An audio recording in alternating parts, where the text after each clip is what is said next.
नमस्कार दोस्तों, आज की कहानी है रियासी बस अटैक।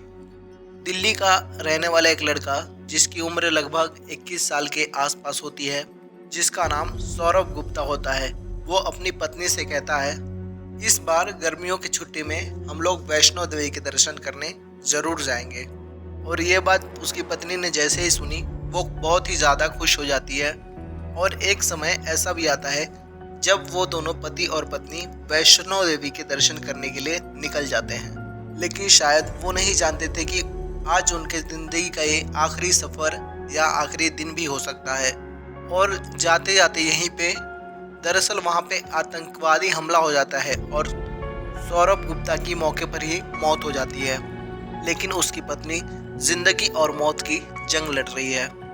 इस हमले में न केवल ये दोनों बल्कि इस हमले में अलग 9 लोगों की जान चली जाती है और 33 के आसपास लोग करीब घायल हो जाते हैं। ये ऐसे मुसाफिर होते हैं जो भारत के अलग अलग प्रदेशों से इस बस में आए हुए होते हैं, वैष्णो देवी के दर्शन के लिए जा रहे होते हैं। और इस बस के अंदर सबसे ज़्यादा जनसंख्या होती है तो वो होती है उत्तर प्रदेश के अलग अलग जनपदों की। जैसे ही खबर सोशल मीडिया के माध्यम से लोगों तक पहुंचती है तो लोगों का गुस्सा बहुत ही ज़्यादा बढ़ जाता है। और ये जाहिर सी बात है कि लोगों का गुस्सा बढ़ना ही चाहिए। और ये हर कोई जानने की कोशिश कर रहा था कि आखिरकार हमला कहाँ पर हुआ है, क्यों हुआ है और किसने किया है। अधिकतर लोगों की यही सोच पे डिपेंड हो रहा था। दोस्तों, इस कहानी के माध्यम से यही जानने और समझने की कोशिश करेंगे कि किसने किया, क्यों किया और इसका क्या कारण रहा होगा। नमस्कार दोस्तों, अगर आप MP3 स्टोरीज पर नए हैं तो चैनल को लाइक शेयर सब्सक्राइब जरूर करें। ये सच्ची घटना है। जम्मू कश्मीर का एक इलाका है कटरा, वहीं पास वैष्णो देवी है। बहुत बड़ी संख्या में पूरे देश भर से श्रद्धालु लोग वहां पर आते हैं और यहीं से लगभग 80 किलोमीटर दूर एक जगह लगती है शिवखोड़ी। जब वैष्णो देवी के दर्शन होते हैं तो लोगों की एक मनसा रहती है कि क्यों ना हम शिवखोड़ी में यहीं पास में तो दर्शन कर लें शिव जी के, वहाँ भी चलते हैं और उनके दर्शन कर लेते हैं। ये 80 किलोमीटर का सफ़र होता है। जो लोग अपने वाहन से जाते हैं उनका तो अपना खुद का पर्सनल वाहन होता है, लेकिन जो कुछ लोग ज़्यादा दूर दूर से आए रहते हैं तो अपने साधन तो मतलब लेके नहीं आए रहते हैं। बहुत बड़ी संख्या में ऐसे लोग रहते हैं तो वहाँ पे कुछ बस मतलब चलती रहती है, उन बसों के ज़रिए वहाँ तक वो लोग जा सकते हैं और जाते भी हैं। और इसके लिए बाकायदा कुछ ड्राइवर और कुछ बस के मालिक मतलब इस तरह के बसें चलाते हैं कि खाली उसमें श्रद्धालु ही बस जाए। और ऐसे ही एक ड्राइवर होता है जिसका नाम विजय कुमार शर्मा होता है, जो कि कटरा का ही निवासी होता है। उसके साथ उसका एक कंडक्टर भी था जिसका नाम अरुण कुमार होता है।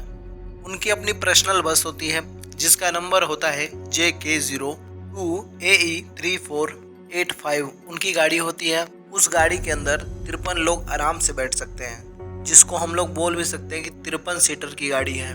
लेकिन उस वक्त 42 यात्री होते हैं जिन्होंने वैष्णो देवी के तो दर्शन कर लिए थे, लेकिन अब वो शिव मंदिर के दर्शन करने के लिए शिवखोड़ी जाने वाले थे। 9 जून 2024 का ये वाकया है। दिन भर वो शिवखोड़ी में रहते हैं और दर्शन करते हैं। शाम को आराम से वो वहाँ से वापस आने के लिए बस कंडक्टर और ड्राइवर उनका इंतज़ार करते हैं और बारी बारी से जो तीर्थ यात्री रहते हैं उनसे जाकर कहते हैं कि चलिए अब आपका टाइम हो चुका है, कि शाम हो चुकी थी, अब वहाँ से चलने का टाइम हो चुका था। लगभग शाम के 6:10 के आसपास का यह वक्त हो रहा था। शिवखोड़ी से थोड़ा आगे इनकी बस 2 या 3 किलोमीटर के आसपास निकली होगी। पौनी मार्ग पर एक जगह लगती है, रियात एक गांव लगता है। दरअसल जैसे ही उस मोड़ पर यह गाड़ी मुड़ती है, एक मोड़ लगता है, इतने में ही देखते हैं कि अचानक से एक सामने से जो व्यक्ति होता है, जिसने सेना के कपड़े पहने हुए थे, सेना की जो वर्दी होती है, लेकिन उसने अपने चेहरे को ढका हुआ था, उसके हाथ में एक हथियार होता है। उसने उस हथियार को गाड़ी के ड्राइवर की तरफ दिखाते हुए डराते हुए कोशिश की कि शायद वो रुक जाए, लेकिन ड्राइवर समझ जाता है कि शायद कुछ न कुछ अनहोनी होने वाली है, क्योंकि यहाँ पहले से ही आतंकवादी घात लगाए बैठे हैं।